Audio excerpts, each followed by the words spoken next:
Good afternoon, everybody. Let me start by saying thank you to everybody who's here at CPAC. We value your presence here. My name is David Safavian. I'm the General Counsel for the American Conservative Union, and I am just blessed to be on this panel with Governor Scott Walker of Wisconsin and Dr. Bob McClure from the James Madison Institute based in Tallahassee. And I'm just thrilled that they're on this panel. We're talking about qualified immunity today and how we hold bureaucrats accountable. Because both Dr. McClure and Governor Walker have, really amazing stories to tell about this, and we're proud at ACU to call them good friends and partners. So thank you, Governor Walker. Thank you, Dr. McClure. Let me start. Qualified immunity is this judge-made doctrine, right? It comes from the courts, and what does it do? It says if you're a government official, it's almost impossible to be held accountable in court. And where we see this most often is in the education space with bureaucrats and deans in ivory towers. And I think you've had a little bit of experience with that, haven't you, Doc? Yeah, there's no doubt about it. I've experienced both as governor for 8 years. I was actually thinking about the only time in the last couple decades I haven't been at CPAC was 10 years ago this week when there was about 100,000 protesters crashing my state capitol. They weren't there for a day or even a few hours. They were there for about a month. But after all that, what came out of that, though, was we tried to push some reforms with our colleges and our universities, amongst many other reforms we pushed through. And you're right, the pushback there, we even see it still today. The new work I'm doing with Young America's Foundation, where administrators are constantly and increasingly not just using that immunity, but who are really canceling out, and we see it creeping in the culture and now big tech, but our conservative voices on campus. Give you one good example. UC Berkeley. I was talking about this earlier yesterday. UC Berkeley, one of many schools, UC Berkeley, of course, radical, but you can find it even the University of Texas, you can find it in Florida, you can find it all over the place. But UC Berkeley multiple times put in place this unwritten and unconstitutional policy that said, if you're going to bring in someone like Ben Shapiro or some other conservative speaker, they put in limits like there was a curfew at 3 in the afternoon, there was excessive fees that they didn't charge to the liberal students for bringing in similar speakers along the way, all sorts of other restrictions out there. But we went to court. Alliance Defending Freedom joined us in leading on that, as we've done in many, many cases.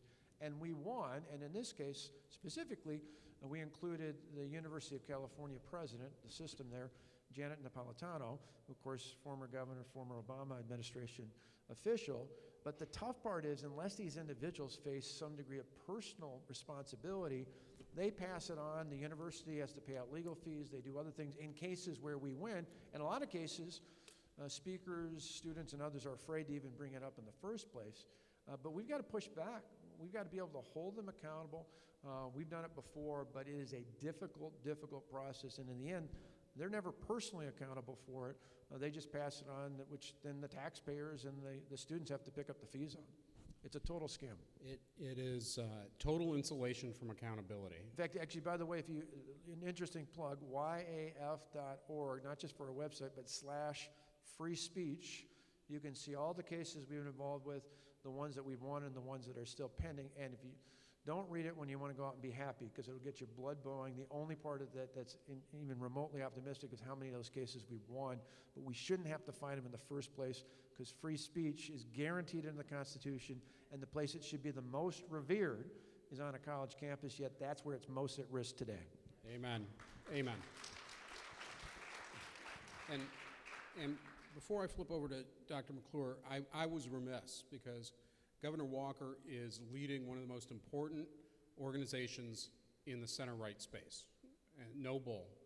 He leads, I think you're the newly elected permanent chairman now of Young Americans for Liberty, right? Young Americans Foundation. I'm sorry, That's Young right. There's a lot of acronyms. Young Americans Foundation, which is YAF, so it fits in with that. Yep. And some of the things they fight for student free speech, but one of the things that I think everybody in here might be interested in, we can just to throw it out there, is they now own the Reagan Ranch, if I'm not mistaken. So thank you for preserving that. And you'll get a kick, one aside, just from a legal standpoint, you'll appreciate as a lawyer. We've had, thanks to Ron DeSantis, who I know Bob's worked with many times in the past, as well as helped Rick Scott be highly successful here as well with the James Madison Institute. But thanks to the governor, we were able to have our first in-person conference in Miami. We're having some more in Texas and South Dakota because, again, we've got freedom-loving governors in each of those states. But the ranch, you can't move. The Reagan Ranch is just outside of Santa Barbara, California, which, of course, has been a mess, both from the state and locally. But thanks to good attorneys, in a few weeks, we're going to have an in-person event for students at the ranch, at the Reagan Ranch, and here's why. Our director there noticed that, sadly, this is a sad reality, but because of the lockdowns and because schools are not open in California, this is a whole nother topic for another issue, but blue-collar workers are the most hurt by this because if you're a mom and a dad and both of you work, you have no choice if you're not going to lose the mortgage not to show up for work, so where do your kids go if they're not at school? Well, they've allowed small little exemptions for day camps that are predominantly outside, which you can do in California like you can do here.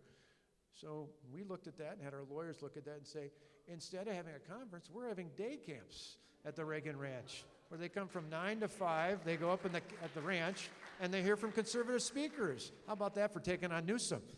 Gotta love good lawyering. Gotta love good lawyering. Dr. McClure, James Madison Institute's in the education space, big education policy. We at ACU are proud to be shoulder to shoulder with you all. Can you give us a sense of how the bureaucrats are kind of running the asylum from your perspective down here in Florida? Sure.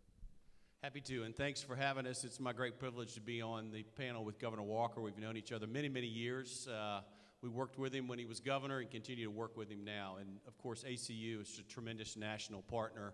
I want to welcome everybody first, if I can take just a second, to the Sunshine State. Glad you all are here.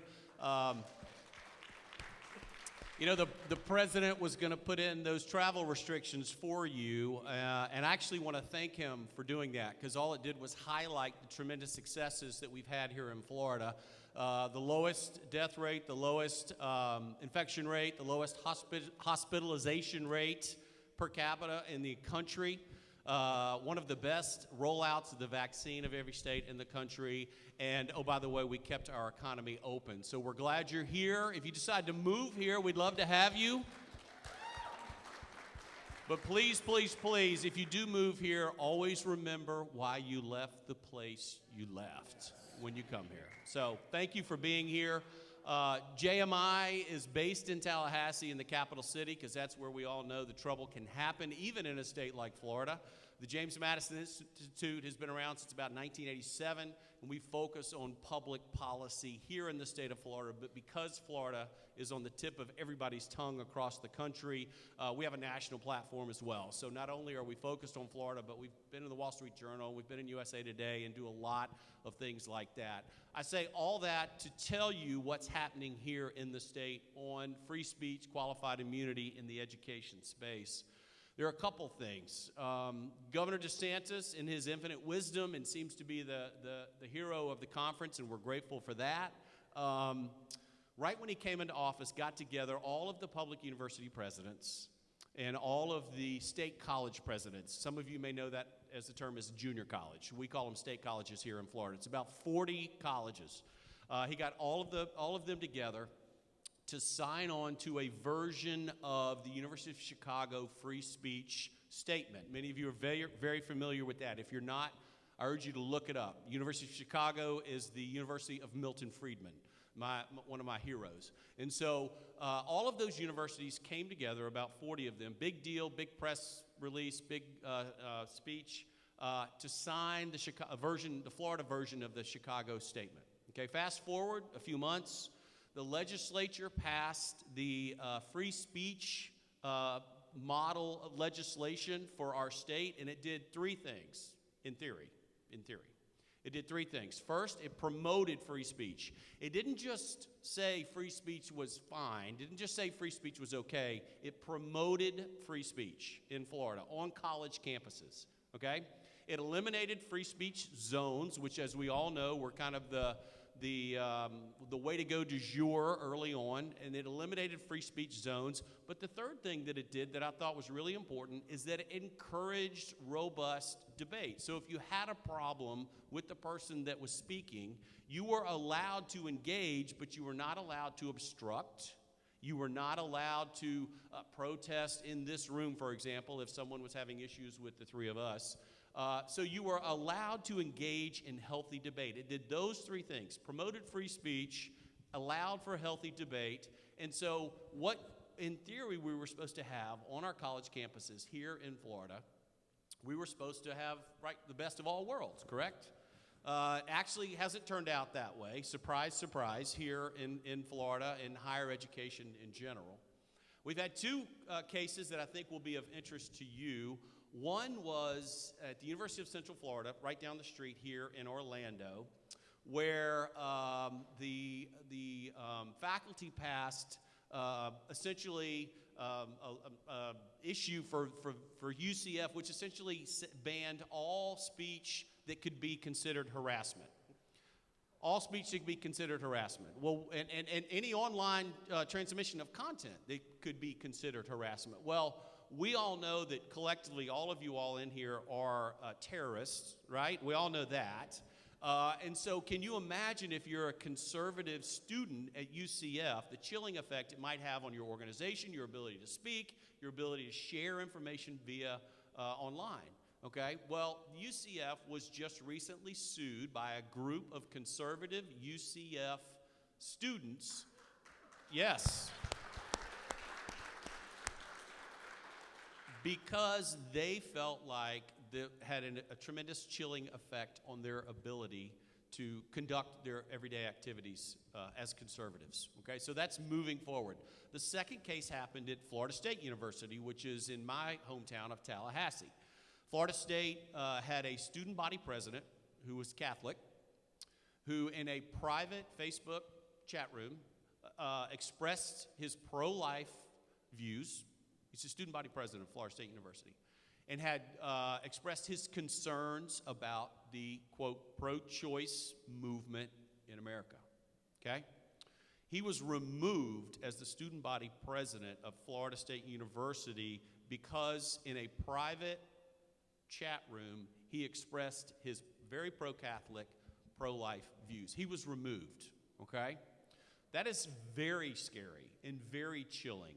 To this point, nothing has been done at Florida State. There have not been any. He has chosen not to sue. He has chosen not to press charges. There has been tremendous outrage, and if you speak, the president of Florida State is actually a really good man, John Thrasher, who was Speaker of the House, Senate President under Jeb Bush. He was a good, strong Republican, but in this space, his decisions have been less than courageous, shall we say. And so Florida State now has a different student body president simply because this former student body president expressed his pro-life views. I'll say this finally, and then I'll certainly turn it back over to you. Governor Jeb Bush was a really great governor. He's not like the Bush reputation that you think. He was very free market, very bold, school choice, lower taxes. He was a great governor. Okay? And he had this saying that I think we all need to take to heart. Governor Bush always said, failure is never fatal, victory is never final. And so even though Florida did all of these great things on free speech, legislatively and with the governor, and we got all the presidents together and sang Kumbaya, victory is never final. And we have seen that at UCF, and we have seen that at Florida State. And so collectively, as Floridians, we must continue to fight every day. And collectively, wherever you're from and wherever you go back to, you must not back down. You must continue to fight for free speech every single day, because they are coming for you and for me. Thank you. Well, and just to, absolutely, applaud for that. If you don't mind me jumping in, just one addendum under that, because, Bob, you're so right about this. We did, when I first came in as well, along with all these other things, it's precisely what we did. Instead of bringing the presidents all in, I got control, the president or the governor appoints the regents. We got our regents to put in place a policy for all of our University of Wisconsin campuses, and we call them technical colleges along with that.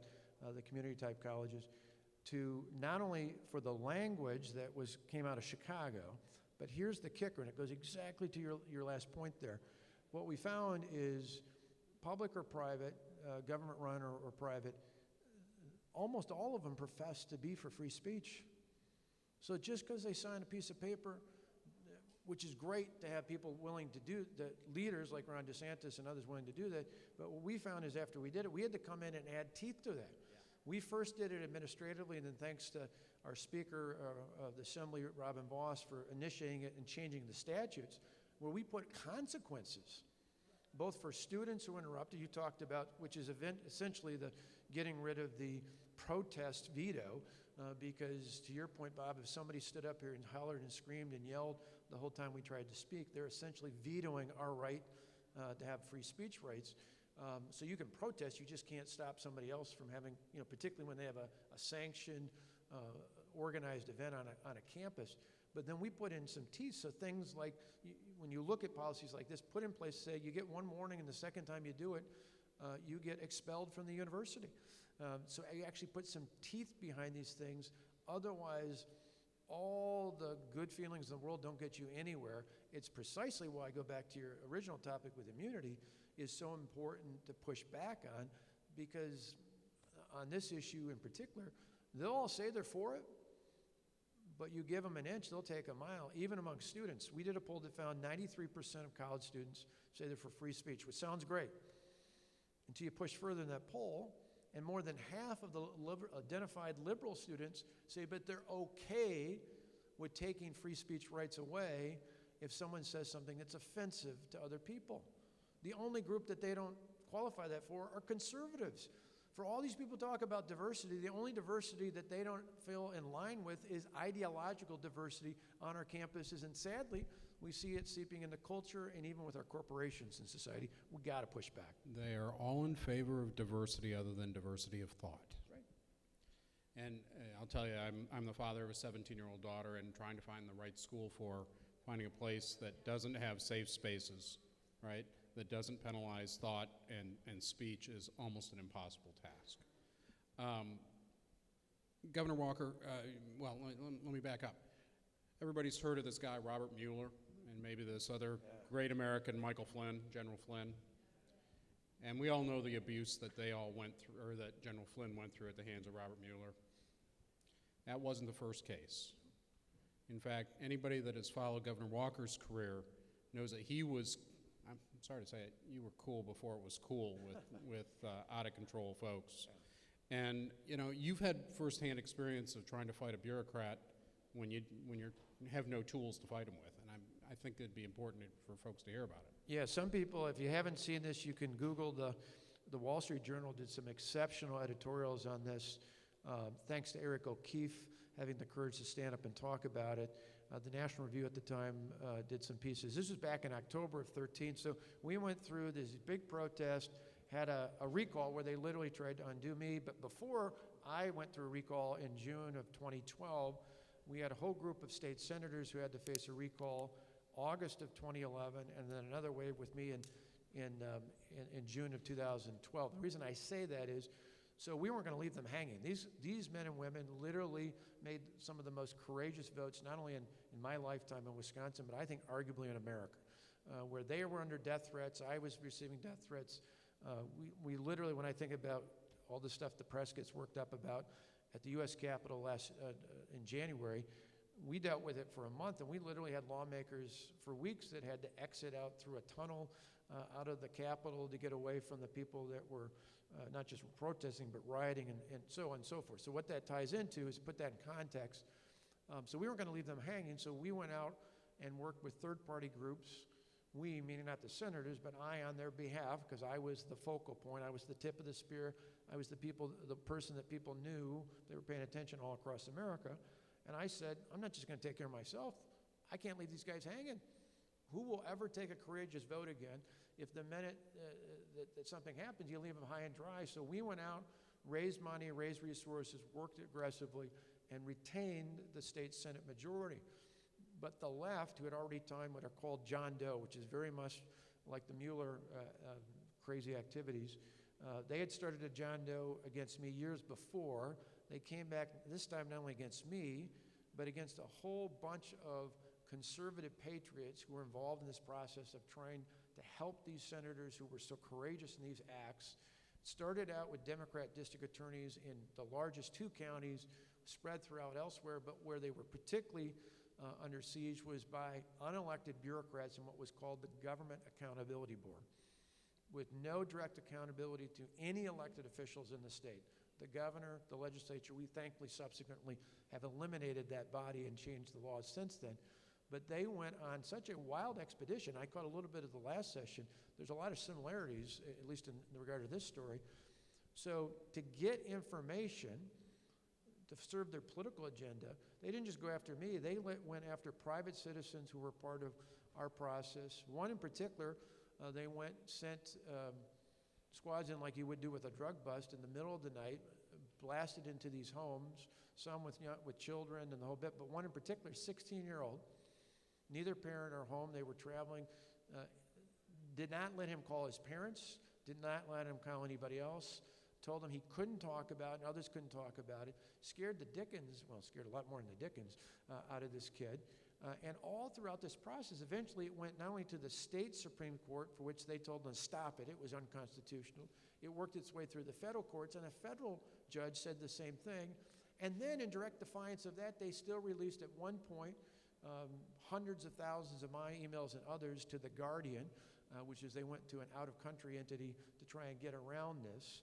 And all throughout this process with the sanctioning from attorneys and others at this Government Accountability Board. This is exactly the sort of stuff.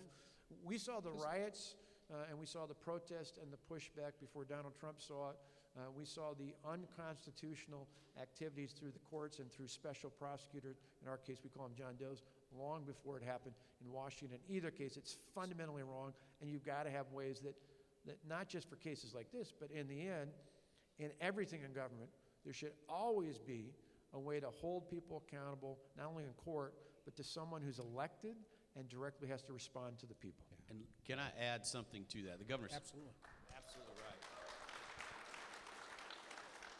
right. What we have found in Florida is that even though not on every college campus conservatives are being treated fairly, they at least now have tools in the toolbox. So you're seeing UCF being sued, and it's become a very public lawsuit. You're seeing this, what Governor DeSantis did, and even though it is kind of just a piece of paper, quote unquote, and what the legislature has done, they're not going to get it all right the first time, but you've seen conservatives on these college campuses become emboldened. They're becoming more proud because they realize that they do have something behind them to get this stuff done. And so at least if they're harassed, or at least if they're treated unfairly, they have a whole litany of clubs in the golf bag, if you will, to choose from to fight back and fight back boldly. I'd like to add one more point. It's not just in colleges. It is moving down into middle and high school in incredible ways. Now, we're a little different in Florida, and I hate to keep bragging on my home state, but Florida has more school choice programs than any other state in the country, and we have more children participating in some form of school choice than any other state in the country. So that's virtual school, charter school, homeschooling, you name it, it's all of those kinds of things. It's not just, quote, the traditional voucher, end quote. So that mitigates some of the issues here in Florida. Roughly almost 50% of high school age kids in Florida, almost 50%, participate in some form of school choice, some form. So they might go to the local public school and take 3 classes. They might take chemistry online from Florida Virtual School. They might go to the local junior college to take dual enrollment or something like that. But think about that. That's a stunning number. So that mitigates those issues. And yet we still have free speech issues in the middle and high school levels. So at the middle and high school level. So what the James Madison Institute has done is we've kind of taken the model that we used, not you can't herd cats to get everyone to sign the Chicago Statement, but we've gone into those middle schools and those high schools to teach what? To teach the First Amendment.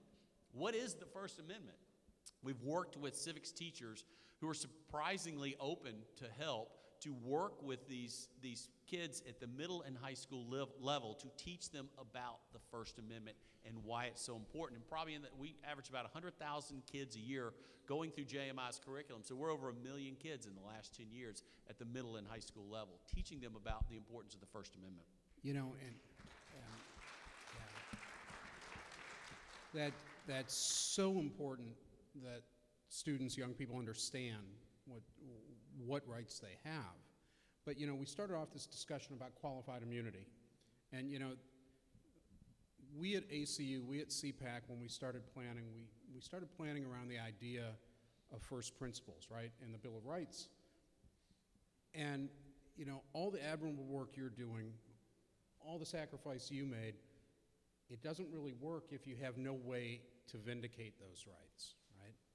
And that's the problem we have, is bureaucrats can tread on us largely with impunity. And, you know, our rights are violated, and there's not a whole heck of a lot we can do under a doctrine made by 9 people in black robes 50 years ago that has no basis in the Constitution. So the good news that I want to leave you all with is that we had a good case, right? Did either of you follow this Iowa case that you want to talk briefly about? You're the expert. We had a school administrator at Iowa State who decided he was going to pull the credentials of a faith-based organization because he didn't like that they were a faith-based student organization. And folks who were trained in the Constitution, students, they brought the suit, and for the first time in anybody's memory, the court not only waived the immunity, but held the bureaucrat personally liable. He's going to be working a long time to pay off the penalty that he now is liable for because he took somebody's rights away. And yeah. Well, and it fits in with what I was talking about before on this, and we're not alone. Obviously, we've been doing this since 1960, but we're not alone. Others are doing good work, and I'm a huge advocate for James Madison, the work they're doing here, and interesting institutions like that you have in each of your own states. But this tip line I mentioned, that Young America's Foundation, YF.org, if you've got folks you know or students you know who've got tip line or others, you might just have tips as well. A lot of it goes back to exactly these sorts of cases. And where what we've done and beefed up not only our own legal team, but Alliance Defending Freedom has been a tremendous partner in this regard, is we push back and get aggressive, not just to respond to those cases, but to be extra aggressive going forward, because one of the great tools that's been underutilized is the Freedom of Information Act and the state's law. Oftentimes it's called the Open Records Law. Tremendously important, because you'd be surprised how so condescending some of these officials are, that they'll type, or what we found, for example, the University of Kentucky, not a place you'd expect to be particularly liberal, but the student government stopped a conservative chapter from being formed, much like the case in Iowa State. And what we found with the student body, it wasn't even the administrators, the student body government officials on instant messaging. So it's not even email, it's not texting, on instant messaging, which they don't know under the law is still, you have to comply with if you're a public institution, government-run institution.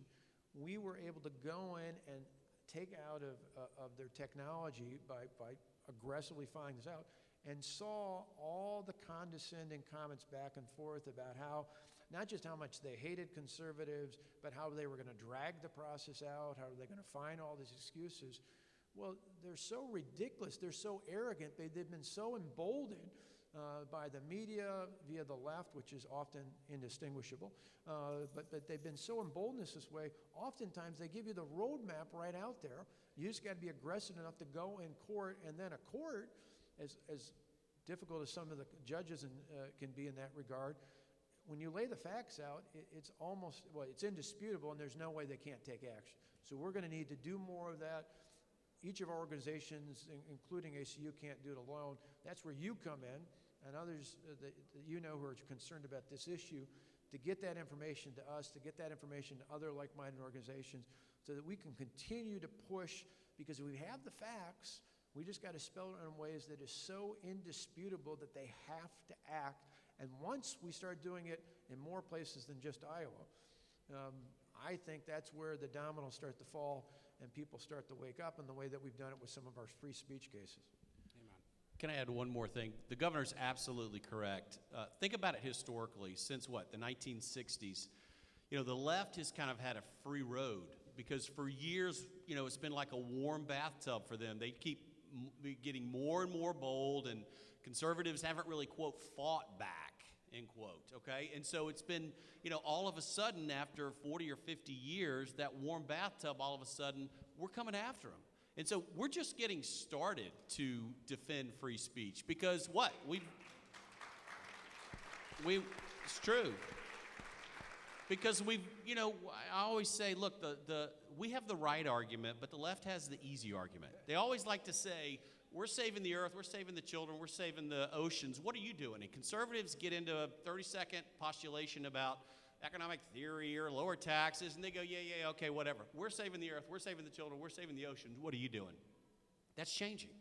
Conservatives now are moving away from the 50-page white paper that's this close to saving the world to actually getting involved on a daily basis on these kinds of issues. And so the governor's absolutely right.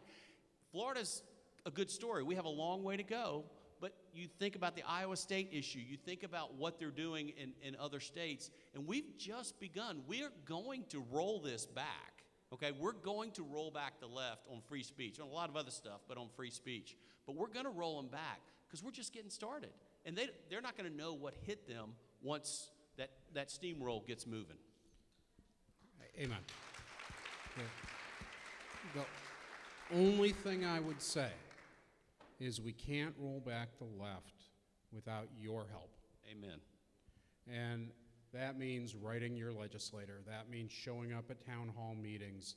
That means calling your governor's office and saying, you know what? I'm damn tired of it. If you all can't do it, we certainly aren't empowered to do it.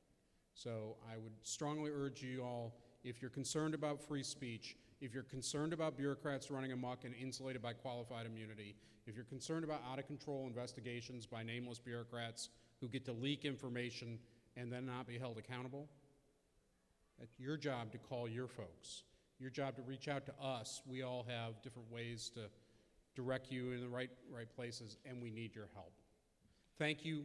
Can I say just one more thing? Absolutely. He got to plug in about his website. If you'd like to learn more about the James Madison Institute, like I said, we're based in Tallahassee. It's just simply jamesmadison.org, jamesmadison.org. Thank you all very much. And if you, oh yeah, thanks. Definitely go to that. I'll give you a 1-minute reason why. We heard the what, why this matters. So last year, 2 days before I came to CPAC, I was giving a speech at Stanford. 3 of the young men that helped bring me there wasn't working at YAF, but was part of YAF and the College Republicans. 3 of the young men I met with before, I asked them all 3 how they became conservatives. One in particular told me neither of his parents were conservatives. He happened to get in his dad's truck, turned on the radio, heard Rush Limbaugh, liked what he heard after he listened for an hour, went out and read stuff, listened about stuff, followed up on stuff, and became a full-fledged conservative. Here's why it matters. His mother is Susan Rice. If we get the truth out, the truth is on our side. That's why they don't want to hear us. That's why they want to cancel us. We can't let that happen.